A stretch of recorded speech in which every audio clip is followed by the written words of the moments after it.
Okay, so let's go.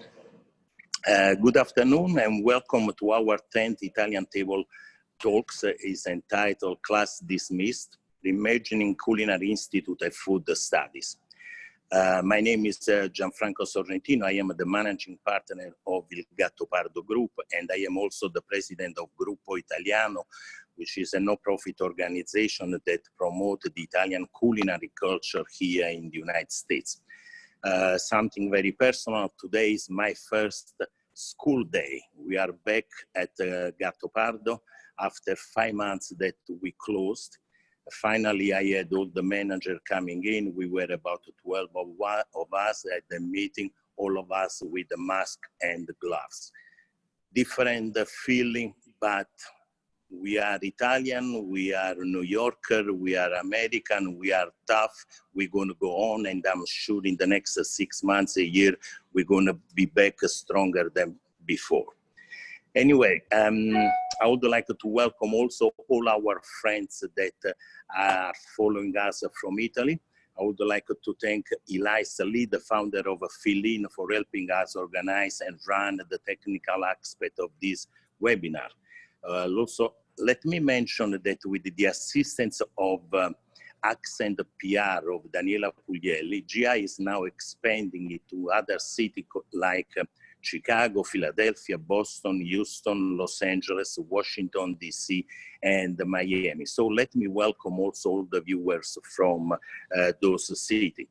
And last but not least, I want to say thank you to Simona Gazzanica and my wife, Paola Bolla Sorrentino, and David Ernst, who produced this event. In the previous webinar, and this is the 10th we're doing, we've been talking about restaurant reopening, PPP federal loans. We have been talking about wines, products. Today, we wanted to focus on education in US and in Italy. A few days ago, the Secretary General of UN said that the coronavirus pandemic has disrupted the education of over 1 million students. Not since World War II have so many countries around the world seen school and the educational institution going to lockdown at around the same time and for the same reason. But on the other hand, according to a Dell technology report, 85% of the jobs in 2030 that the Generation Z and Alpha will enter into have not been invented yet. According to a World Economic Forum report, 65% of the primary school children today will be working in jobs that do not exist yet. So we are sure that the educators are wondering what they need to do to prepare our students for the future. And this brings us to today's topic. What is happening within the culinary academic world? Culinary institutes, schools, and food studies department in university are a critical component that fits directly into restaurant and ensure the vitality of our industry. How are these food study program adjusting for the COVID-19 challenge? What are they doing to compensate the loss of the tuition revenue? How are they handling the real impossibility of fewer international students due to travel ban? How are summer studies tours, especially to Italy and other programs abroad, affected? And how effective online classes are in a profession which requires hands-on skill? And with the mounting financial concern, how can a school retain a full faculty and the staff? Also, with the no end of the pandemic crisis in sight and no leadership, how do they see the culinary school and department in the future? And I would like to finish with something which is very important for me. It is my hope that for Generation Z and Alpha and the generation to come, this experience of isolation and remote learning away from their friends, teachers, and the classroom will serve as a reminder of the importance of our human need for a face-to-face social interaction. And this is also one of the biggest reasons we go to restaurant. Really, what restaurant is all about, a face-to-face experience in dining. As you can see, we have plenty to discuss. So now let me introduce the moderator and our esteemed panelists. Our moderator is a very dear friend of Gruppo Italiano, Fabio Parasecoli, Professor Parasecoli. Fabio is an author, professor at the Department of Nutrition and Food Study at the New York University. Dr. Joyce Brown, president of New York Fashion Institute of Technology, and also trustee at the Culinary Institute of America. Lisa Sasson, associate dean of Global Affairs and Experimental Learning and a clinical professor at the New York University Department of Nutrition and Food Studies. She is also a member of Gruppo Italiano Board of Directors. We also invite Andrea Sinigaglia, who is the director of Alma School in Parma, Italy, but he didn't join us yet. We have some, or I guess they have in Italy, some vacationing problem and some, let's say, technical problem. And also Rick Smilow, President and CEO Institute of Culinary Education, New York, Los Angeles. Let me add that ICE and ICC, I say, are merging amid the COVID-19 crisis and creating the best and the biggest culinary institute in US. Fabio, ti lascio la parola, è tutto per te. Grazie. Thank you, Gianfranco, and thank you for, well, sort of convening us for this chat. I think it's very timely, and it's something that all of us are thinking quite a bit. This is changing the way we do things. So I would like to set the tone a little bit, and then I would love to hear, some opening remarks, 2-3 minutes from each of the panelists. I would invite the people who are following us on the webinar to send us questions. I have them open next to me, and so we could join in the discussion. This is the new way of spreading knowledge and producing knowledge, so let's do it.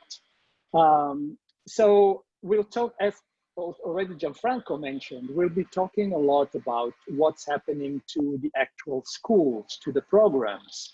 These are huge challenges that we're dealing with because we don't know what's going to happen. The financials are complicated, the logistics are complicated, and we'll be discussing that. I would like to start by reflecting on another aspect that regards the pedagogy and the very content of what we teach, both in food studies program and in culinary schools. Basically, we'll be operating in a world that will be at least different, if we're lucky, from before. The way we produce, distribute, buy, consume, and even get rid of food has been impacted by the pandemic. Especially at the beginning, if you remember, we saw lots of items disappearing from shelves in supermarkets and stores due to bottlenecks in the distribution mostly. I don't know if you remember what it took to find yeast at the beginning of all this. Well, partly it was because lots of people were cooking from home. And at the beginning, restaurants and deliveries and catering businesses didn't know how to react to the new situation. People were baking at home, but at the same time, the food system was going through a few difficulties. If you remember, workers in slaughterhouses and meatpacking plants were deemed essential, which basically meant they could not stay at home if they so chose. And so that created lots of problems in terms of contagion within those working places. As a consequence, meat became rarer and more expensive for shoppers because there's been some research and apparently distributors are making a killing right now. Similar problems are developing in the agricultural sector, compounded by the issues caused by the restrictive visa policies of the current administrations, and we'll have to talk about them because they have a direct impact on schools. So many farm workers have temporary visas that are increasingly more difficult to obtain right now. And at any rate, the pandemic had disrupted the flows of migration, including for documented workers. while we're seeing this, the crisis has also created unemployment. Lots of people are joining lines at soup kitchens and food banks. At the same time, we see on TV, I don't know, dairies throwing milk into sewers, and it can be confusing if you don't understand well how this works. Many of producers are not organized to sell to individual clients. They sell to restaurants, they sell to school, and those clients are not buying as much as they used to do, and they cannot switch their production. They don't have the right packaging, they don't have the machine. So we're looking at lots of nodes in the food systems that are showing, some fragility. We've been very good at building a very efficient, convenient, and cheap food system based on supply chains that work on just-on-time logistics. And that's perfect until something goes wrong. So what are we going to do as culinary schools and food studies programs? I know these are huge issues that go way beyond these conversations, and this I will ask then to our panelists. Are there ways for us in food studies and culinary programs to address these issues from the point of view of what we teach? What kind of skills and competencies will we have to teach our students to deal with this new situation in the food system? What will they need to succeed in their post-COVID professional life? And overall, will we go back to teaching educated as we did before the pandemic? Or maybe there is a role for us to play to rethink and improve our food system indirectly through our students who will be the protagonists tomorrow. So I would stop here with my reflections, and I would like to hear some opening remarks from the other panelists. And I would start from Dr. Joyce Brown. Joyce, please. Well, thank you. Thank you very much. I mean, the points you raise are obviously critical and really at the heart of many things we have to consider. And, in spite of the pandemic, institutions really have to maintain their focus and figure out how to deliver on their mission and how to be responsive to the needs that the clients or the young people or the students are looking to fulfill. And I'm sure, just as it is with educational institutions, it has been for restaurants and food establishments, just the confluence of the events, the tumult, the need for quick decisions. In a landscape where everything changes daily, and there's a lot of vulnerability that people have, because when they look to institutions for answers, so often those answers are not satisfactory because the conditions and the variables in the equation change so much. But I think for young people, that vulnerability is even greater than for everyone else, because everything's been, the ground has shifted under their feet. All their expectations of going to college, those things are not there. They're sitting in front of a computer. The kids that graduated from high school last year, they didn't have any of the things that they were looking forward to. They didn't have proms, they didn't have plays, they didn't have sporting events. They were isolated, as Giancarlo mentioned, to begin with. So, how do we build on really the synergy that exists not only in culinary education, but in fine arts, in photography, in fashion design, in jewelry design? Everyone is really engaged in trying to fulfill their creative expression, their vision, and it's very hard to do that with no contact. To drape a fabric, to take a picture, to use the equipment, to knead dough into bread. It's very difficult to achieve from a distance. Those are not, we've never had to figure that out in quite that way.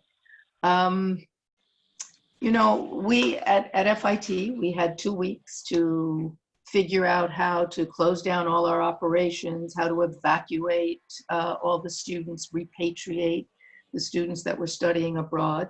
And I might add, they were in Florence and Milan quite happily until we scooped them all up and brought them back to America. So, you know, was it all perfect? No, we had to figure out how to reinstitute instruction and go completely online, try and fulfill the learning outcomes, if you will, of these various programs. And we continue to work at that and figure out new and better ways to adapt the software so that the students are getting what they need. So, you know, in truth, before the pandemic, there were issues. There were issues. You know, if we look at fashion design, we look at what are we doing? We're training students to go out into the retail industry, and that was in trouble. The retail industry was in trouble as the consumer changed, as e-commerce took over, and the whole change in consumer behavior, it really was pointing to a need for a different approach, a different way to prepare the students for the reality we were sending them into all those jobs that haven't occurred as yet, as Gianfranco said. And there are reports now that say 65% of American families plan to spend less on apparel. 30% say that the global fashion industry will shrink by 30%. The luxury market will shrink by 40%.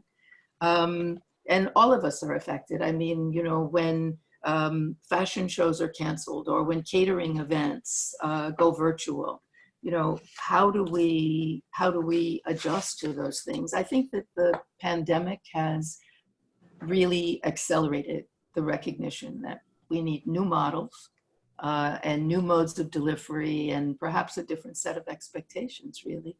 And we have to use our imagination and our creativity so that we meet these young people with their digital lifestyle and the new technologies going forward. So I think the pandemic has made it such that we have to adjust and still fulfill the fineness that we all have dedicated our lives and philosophies to, but we have to really face the reality that, no, I don't think we're going back to doing everything we did before.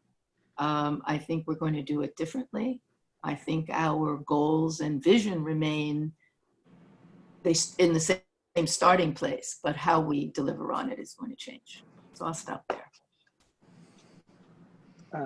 Thank you, Joyce. That's very thoughtful.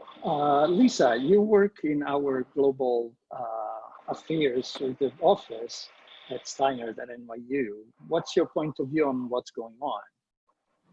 Okay, so I'm wearing a few hats because I do work in global, but I'm also a member of the Department of Nutrition and Food Studies. In terms of global, it is a problem because of student visas, but our students are doing a lot of the courses online. But I just want to talk to you a little bit more about the education in terms and focus more on the culinary and nutrition and food studies. On top of the pandemic, we had another major crisis, which was the Black Lives Matter.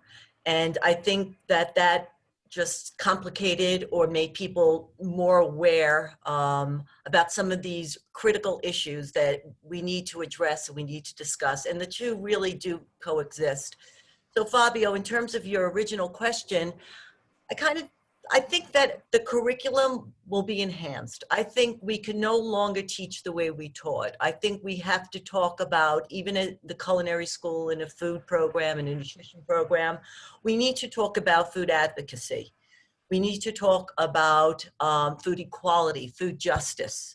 These are issues that may have been sort of just, you know, housed in a food studies program, but I'm sure Rick, and I know that when I teach nutrition, I'm going to address these issues now because as a result of what we're going through, they've become incredibly important. Food is more than just eating. It's also about taking care of the environment and sustainability. So what I think, as a result of this crisis. I think it will just make us rethink education, and that it is very important that the culinary arts now expands their view. It's not just about making food, knowing where food comes from, it's being responsible. The other thing that happened as a result of this crisis was people are more interested in cooking and more interested in health. We know that people who suffer the most from COVID are the ones that have comorbidities, certain diseases, are very overweight. So I think people are now more aware of taking care of themselves, being healthier, eating healthier. So that's something we should think about, that planning menus, having healthier menus, having menus that are, you know, more farm to table, rely more on organic food. So I think, I mean, I'm going to take a more optimistic, an optimistic view that a lot of good things could happen as a result. This will end, and you know, will we go back to old habits? I don't know, but there's no doubt we're going to go back to eating in restaurants. We may have to sit, you know, you know, a little further away from each other, but there's no doubt that that is so critical to humans. The, you know, the interpersonal connection. So I'm not concerned about that changing. It may not look exactly like it looked, you know, 6 months ago, but I think that we will have different conversations, not only in the classroom, but probably in the kitchens and around the table. Mm-hmm. Thank you, Lisa. Rick, from your point of view as the head of now probably the biggest culinary school in the US, how do you Well, think? no, the CIA is still larger in Johnson and Wales, but I think, you know, we have an interesting perspective because we're diploma programs and not a college. You know, I would say that we really have our fingers on the pulse of what is a 22 or a 25 or a 30-year-old career changer want to do. But I would, you know, sort of along those lines, I would start off on an optimistic note. And, you know, over the last 5 months, people ask me, oh, Rick, what's going to happen to the school? And I say, you know, as terrible as the pandemic is, and it is, I just don't know or have not heard of that many 18 to 30-year-olds whose hopes and dreams for the future has changed.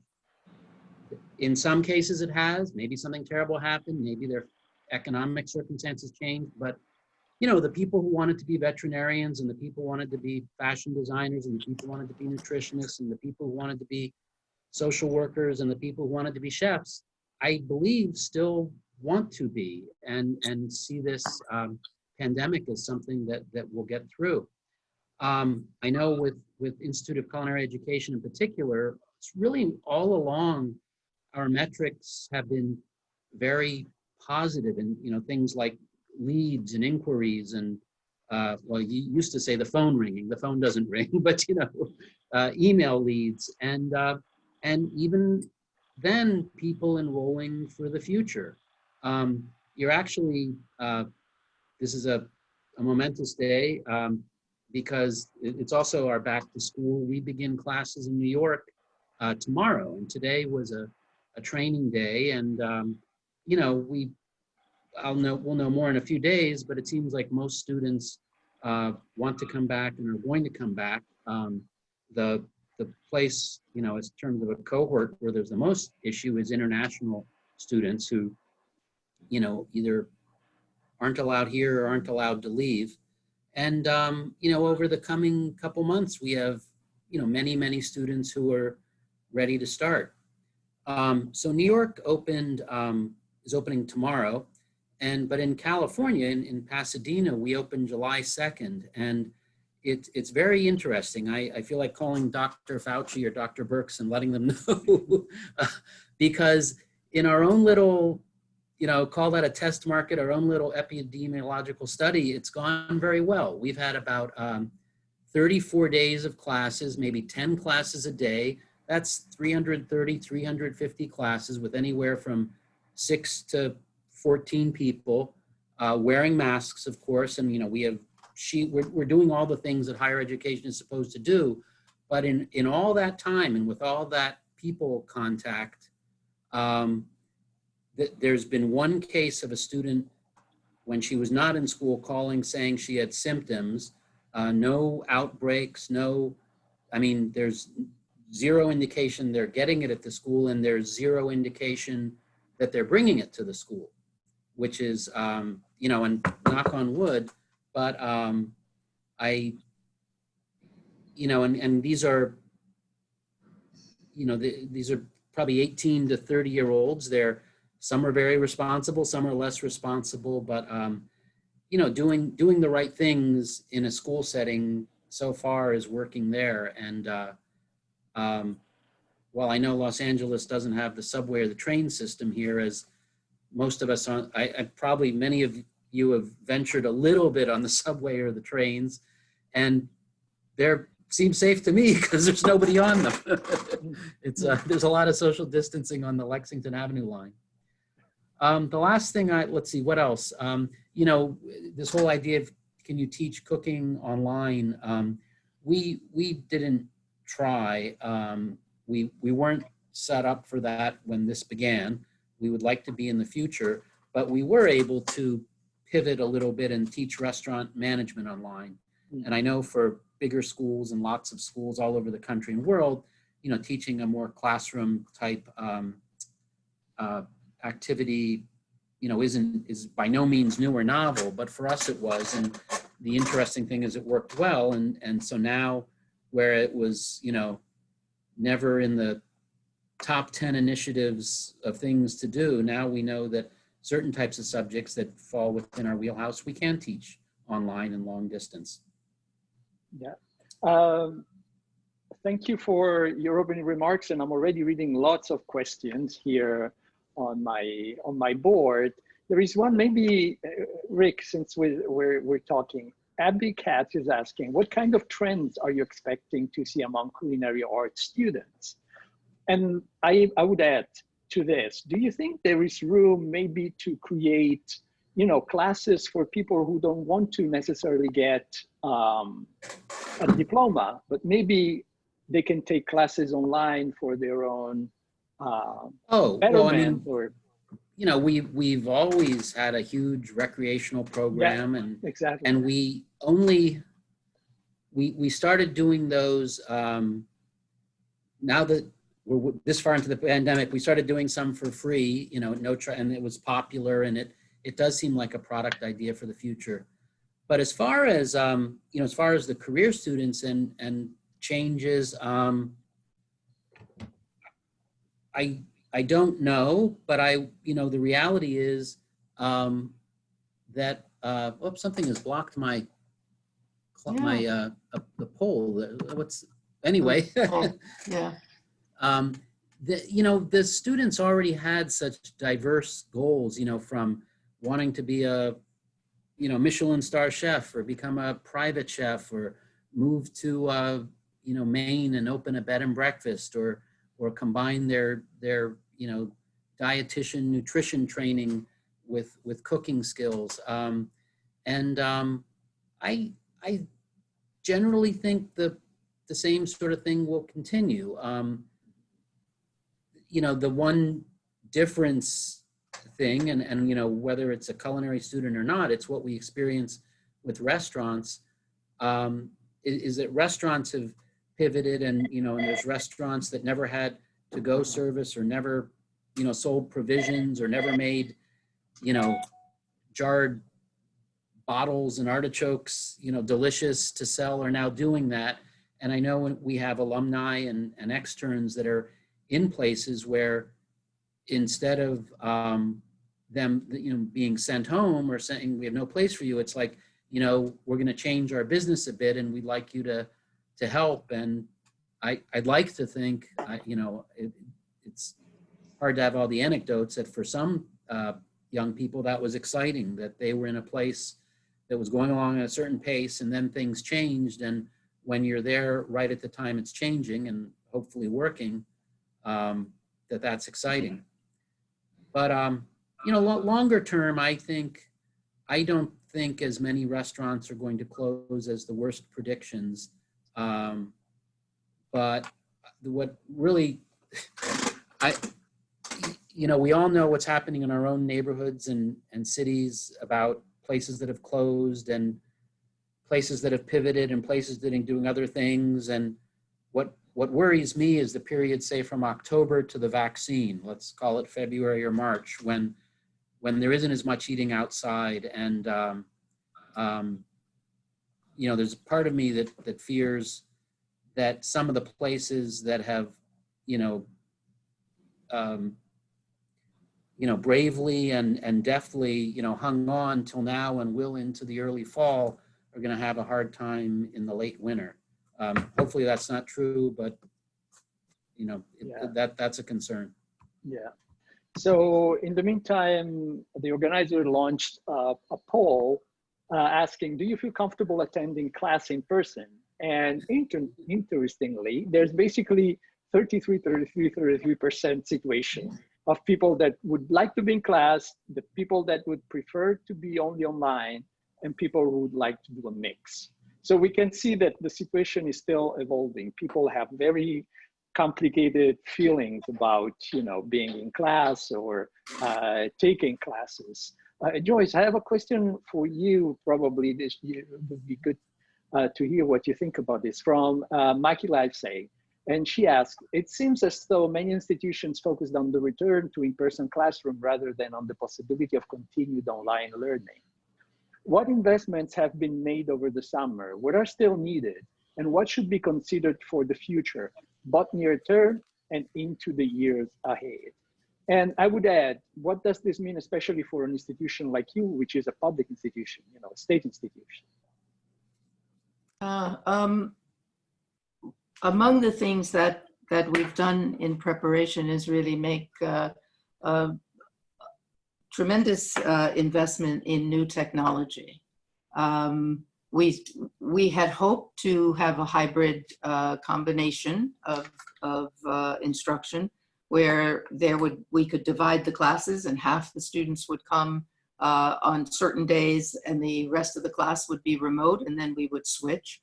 But there's just so much concern about health and safety, both among faculty and frankly, among students as well, particularly those in a setting like ours where people take public transportation to come to class. So we ended up having to revert back to fully remote. That's the plan for the fall. And we have, we've invested in more availability of computers, both for faculty and to a certain extent, we're trying to put together still a loan program for students, but also to figure out the software in such a way that students can access it and not be on campus. There's licenses with software, so X number of people, it's not like one person can have the license and then invite all their friends to use it. So we have to, we've been exploring ways to make the software available on X number of machines that students can then access from another location. Faculty have done videos. There's some are certified to teach what they call online versus remote. And you have the availability of certain demonstrations and videos that the students can participate in and ask questions. And, is it ideal? I don't think anyone will ever say that those kinds of courses where the hands-on experience is really so vital to a sense of achievement and accomplishment and success. But we have to adapt, I suppose, to the things that we're confronted with. I think in fashion, the other thing that kind of predates the pandemic was a real movement and awareness on sustainability and innovation, and on biofeedback, on the embeddedness of technology into both clothing or jewelry or eyeglasses. And I think there is really a movement to more of the understanding where fabrics are sourced, you know, what labor is like, you know, what is the environmental impact on everything that is being produced. And I think the consumer is looking for that kind of information before they invest in supporting certain producers. So I think all of those things lead to a different way of completing instruction, a different set of considerations that students are interested in. So we've tried to develop that. We've developed partnerships with MIT and with Brown University and Stony Brook University, with the engineers and scientists to really help the designers to fulfill those kinds of expectations and needs. And at the same time, we continue to try and make sure we have as much state-of-the-art availability as we can, so that the students feel as if they are really cutting edge and able to satisfy the muse that drives them. Thank you, Joyce. Lisa, talking about technology and innovation, can you tell us something about the study abroad course that you organized? I participated as a speaker, but I found the model really interesting. If you can tell us something as a new way of, you know, teaching. Sure, and you and Gianfranco both participated. And so I direct a study abroad program, and I go to Italy or to Israel. And in May, I was supposed to go to Italy, and it's all about food, culture, sustainability, history, nutrition. And what we do is we use food as a lens to understand Italy better. And it's just great because, you know, everyone can relate to food, and because of the role food plays. And the focus really is on the Mediterranean diet. So I was sure I wasn't going to be running this program. I mean, everyone knows very sadly that Italy was hit so hard. So February, I stopped planning it. And in April, the end of April, I was asked by senior leadership at NYU if I would consider to do this course as a remote option. And in my mind, I said, they're crazy. I didn't say that to them, but I did think that, because how could I take students virtually, a food course to Italy of all places, online? I thought it sounded so ridiculous. But I gave it some thought, and I came up with some ideas, and I knew my ideas were either crazy or were creative, and I wasn't sure which extreme they were. I always use Airbnb as a way to motivate myself to think outside the box, because if anyone ever told me 10 years ago, so I'm going to stay in someone else's home, or I'll lend my home to a stranger, I would say you're out of your mind. So that kind of motivates me to sometimes think that, you know, sometimes we should take risks. But anyway, to make a very long story short, I spent a lot of time thinking, how could I recreate a course to Italy? And, you know, all this, and it involves so many senses. It's not only taste and smell, and it's presence, being there. And of all countries, Italy. And it was critical that everything was interactive, so that students would feel they're in Italy. So let me give you an example. We had 2 culinary classes, and I spent a lot of time working with the chef, and I said that the class must feel like an in-person experience. So how do you do that? I had students from all over the country. I even had a student in Korea.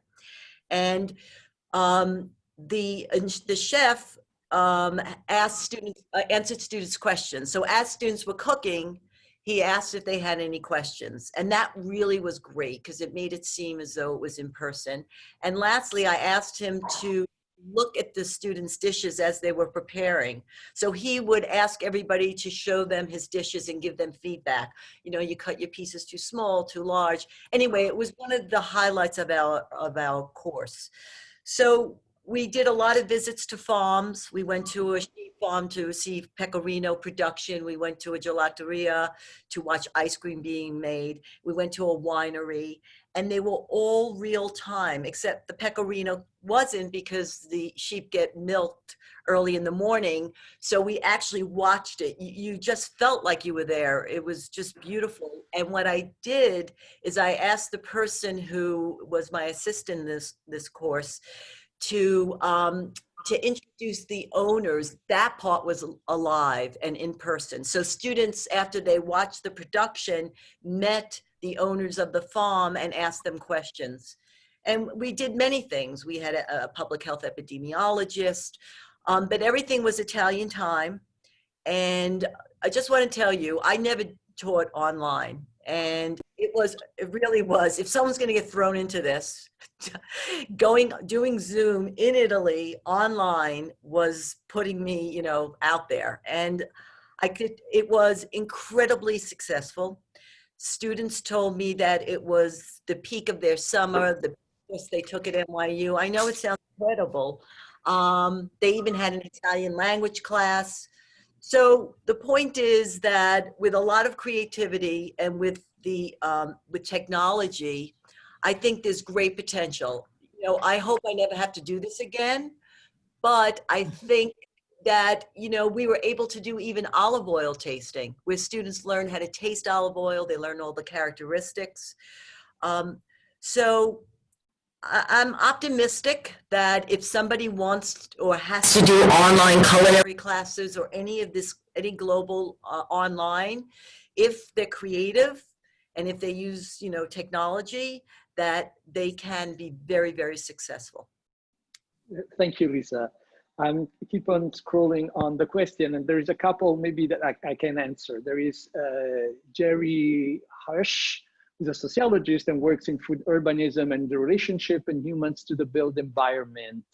And there is Liz Pollock that says, well, maybe we can have some answers through historic research. For instance, car shops in the past, so their parking lots could become dining rooms. And I see today's curbside service to be similar. I would like to respond to this with my own experience. I'm designing a new course on food and design, precisely to answer to these questions. I mean, so many things happened during the spring and the summer that I realized it was important for students to start thinking about food, not just in terms of preparation, of ingredients, of dishes, of traditions, but actually, how do we interact with our built environment, with our material culture to provide food? And that coincided also, as Lisa was mentioning at the beginning, with Black Lives Matter. So are these built environments, are these material cultures taking into consideration, you know, structural racism or other issues of injustice? And so I'm trying to create discussions in class, but also have students do assignments that they can do on their own, but then they can sort of exchange with each other. And so far I came up with a couple of ideas. One is going to be on creating, you know, sort of a sustainable snack, and the other one would be rethinking street food, which I hope will help them think about, you know, how ethnic food has been leveraged, sometimes, you know, sort of appropriated, sometimes used for the betterment of whole communities. And I think, you know, what's been happening in these few months is pushing us to think outside of what used to be our usual box, in a way. You know, everybody is saying that, but, you know, it becomes a question of pedagogy, so technology, innovations, but it also becomes a question of how do you rethink the content to respond to what's happening. And talking about this, we have a question from Irina Michalaci. I hope I'm not butchering your last name too much. Being my last name, Parasecoli, I know what it means.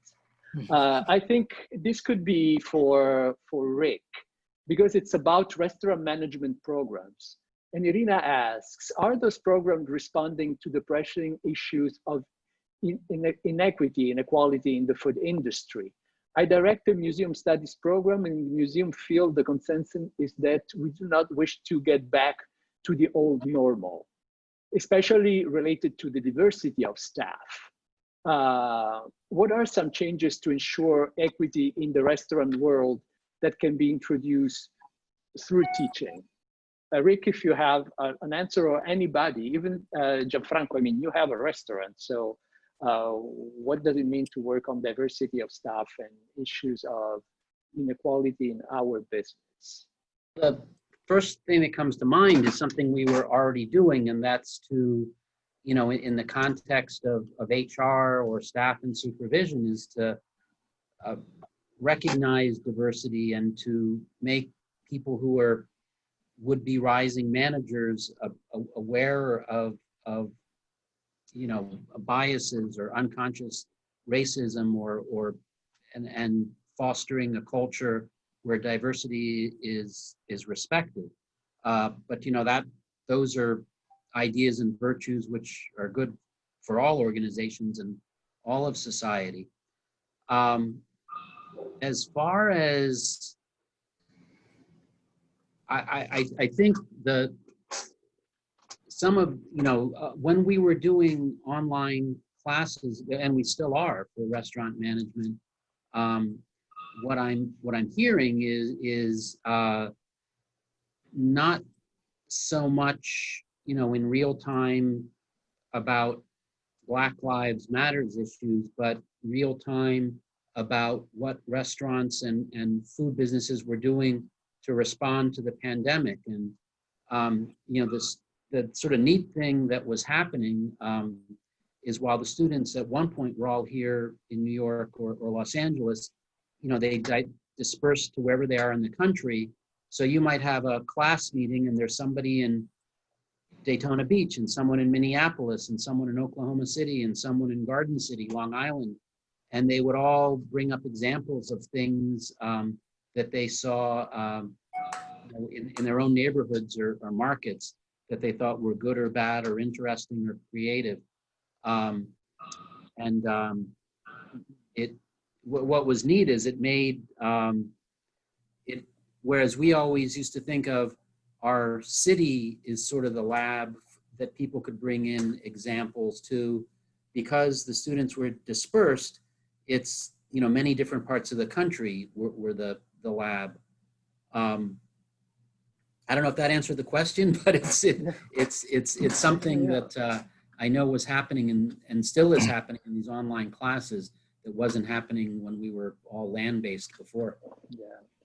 And I mean, in all of us who teach online have realized that there are issues of equality or inequality in the teaching online itself, because we realize that not all students have the same access to computers, as simple as that.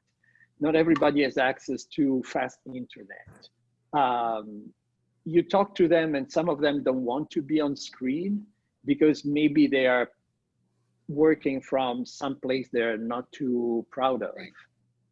So this has brought this sort of differences among the students that in class somehow get hidden right in your face. When you have a student that say, no, I cannot join by video because my connection is not strong enough.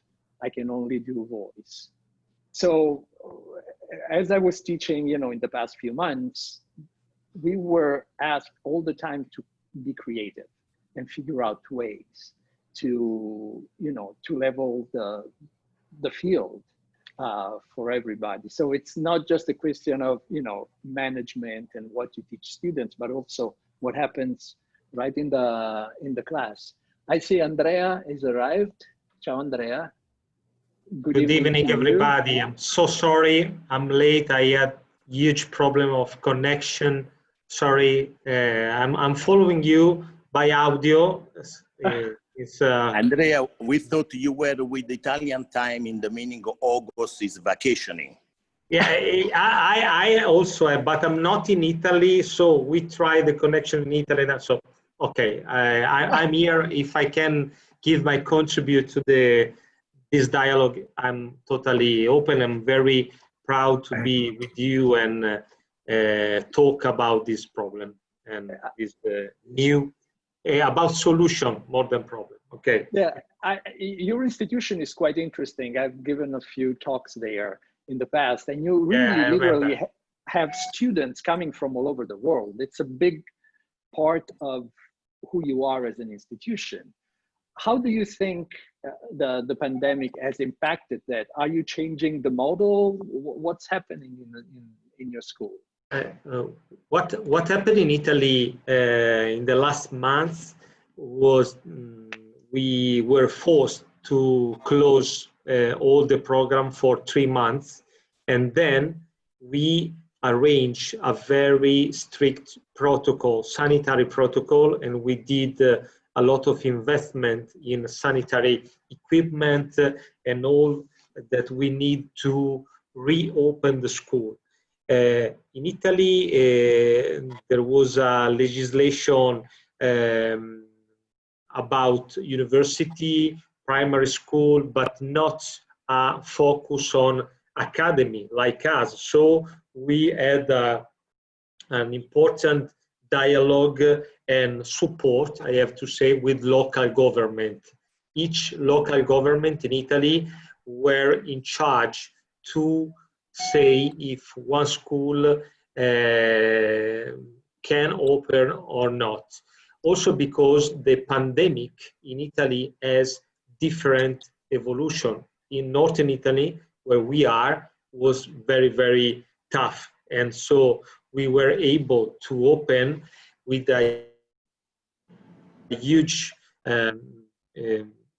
investment in testing all the students, thermoscanner when you enter. So the school now is more an airport outside and a surgery department inside. So it was very tough. But of course, for regarding foreign students, we do not have students at the moment, and we are waiting to know when the borders will be open again and how we can host the students probably starting from January 2021.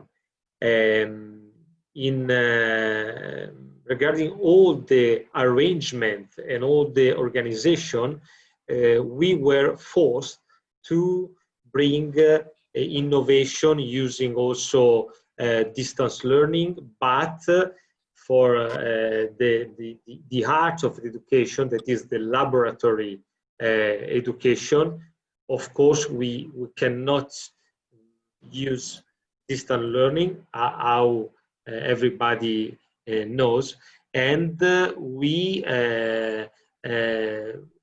are following the same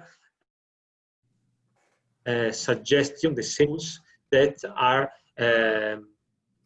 written for food industry, because food industry didn't stop during the pandemic. They still work in laboratories. So that was the idea, or it was the way we choose and we are following to keep and host the students inside the kitchen of the school. So this is very, in a long story short, but of course we had to bring a lot of control. It's more difficult, just to finish this contribute, it's more difficult to be able to arrange demonstration lesson or theoretical lesson than practical lesson, because the ratio that was accepted by the local government was, if you are in a lab, it's exactly like a food industry. So if we say to the food industry, you can work with the mask, with the hand washing and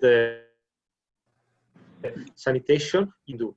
you cannot stay closer in a theater or auditorium. It's the same rule of theater, cinema, and something like that. So it's a mix of strange rules, if you think, but we need to surf in the rule to try to keep the students in the school and go ahead with education. Thank you. Have you seen a decrease of students coming from abroad, or they're still coming, they're still inquiring? What's the situation? No, they still inquiring. They are not coming because of the flights and all of the fact that Italy, as everybody know, in Europe was the first country and was the country that seems like the ghost of pandemic. And so all the students that we had in our school, we had more or less 1,200 students per year.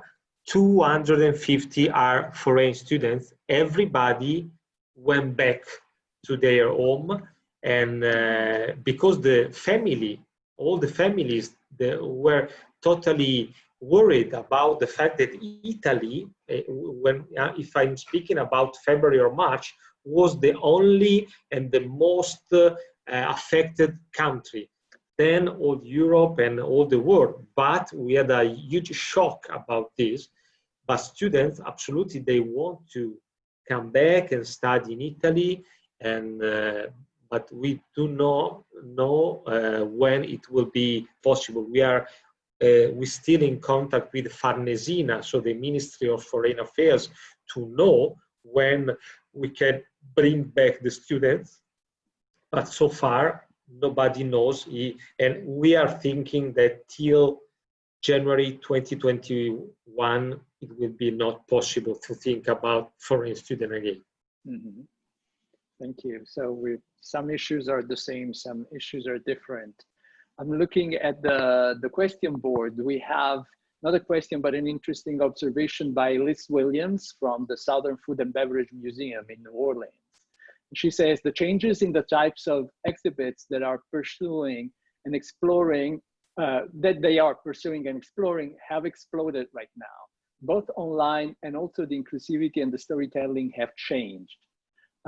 So again, it's a question of technology, but it's also a question of content. There was a question that Gianfranco have launched at the beginning, which is probably one of the most difficult. What's happening with the financial models? Because, if there are less students, maybe something will have to be cut. And Gianfranco was asking, can schools retain a full faculty and staff? What's your take on this? Joyce, Rick, Andrea, Lisa also, because you work in the dean's office. Right. I think for us, it may be a little different than for some other places because we are public. So it is, it's not simply a tuition model in terms of financial support and the overall budget of the institution. We are also supported from the state and the city. And as you well know, the pandemic has devastated the finances of the states across the country. And of course, the city is dependent upon the state finances. So at this very moment, we are not sure what the full impact is going to be on our budget. That is going to really answer the question because, between that and the enrollment, enrollment issues are, I think, probably not answerable today, but they will be in the next few days because I imagine for every institution that hasn't already begun, sounds like Rick's already beginning, but for the most part, people are not beginning as yet. And so students haven't made their financial commitment. They might have said they're coming. They might even be pre-registered for courses, but until they actually pay their tuition, you don't really know how many are coming. So there's a number of unknowns at this point. Enrollment is going to be key. You can't run programs without students. Many students, certainly not just with us or anyone here, but all over the country. I mean, the press has reported the numbers of students who are saying this type of education is not what they signed up for, not what they thought they were paying for, and they are going to defer coming back for a year. Many students, of course, don't want to do that. Most students don't want to do that. They want to be able to continue, but they really feel, for whatever set of reasons, it could be financial, you know, that they've lost their jobs, their parents have lost their jobs. They really, they don't want to get on a plane and come across the country or across the world and sit in a dorm room in front of a computer. You know, so there are many, many unknowns about the impact on the finances of all these institutions. I can say there will be an impact. There's no question about that. The hope, of course, when you talk about maintaining faculty, that will really depend on whether all the programs remain viable, whether you have the enrollment to sustain, you know, maintaining your faculty, maintaining the teaching, having classes that go on. So there's a number of questions that are not answerable at this time, but it is the right question to be asking, because it's clear that things are going to change and there's going to be an impact.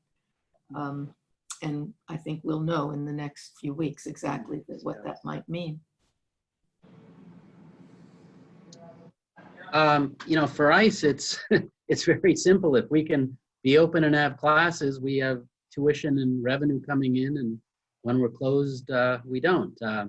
You know, I mean, it's different with, you know, NYU and SUNY schools, but, you know, at our size and scale, we were eligible for the, you know, PPP loan, and which will, you know, turn out to be a grant, and that was very helpful. It's a good thing I can say about a government program. But, you know, like Joyce was saying, you know, we have a sense of it, but I don't feel like the dust will be settled till mid-fall or so, and we see not only how many students come back, but of the, you know, our fall starts, and fall is even though we'd start many more times a year than the other universities, than the other schools that are more on university calendar, it's very hard to, you know, put a flag in the sand now, because it's shifting all the time. Yep. Thank you. Thank you. Okay, I think we've got to the end of our time. Gianfranco, if you want to give some closing remarks. Thank you very much. I first of all want to thank Fabio and all the panelists, also Andrea that finally joined us from Italy. This webinar has been very interesting, very, very interesting, because this is the future of our country, the future of our children. And personally, I have a 11-year-old girl and a 17-year-old boy that we've been since March 16, 17, home, and they've been studying online. Let me say that today I want them to come here, give their impression about the school online. But one of the things that happen is that they sleep until 3 o'clock in the afternoon. So I couldn't have them here.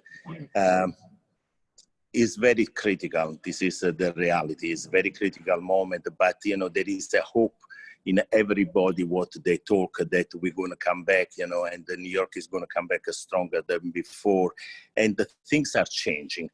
This is my feeling. Things are changing. We're not going to return as it was before, but I hope that we're not going to lose that relationship and that feeling that the student have with the teacher, the school itself, you know, the smile in the morning when they wake up and they want to go to school because they want to meet their friends, they want to meet their teacher. Fabio, prego. Thank you so much. Well, thank you to all the panelists. This has been really great, very interesting. And thank you also to the various attendees that have been here. At a certain point, it went over 110 people. Lots of interesting questions. I tried to pick a few, but there is a lot. So the conversation could go on and on. It's such an urgent issue. But then again, thank you for being here, and to the next panel.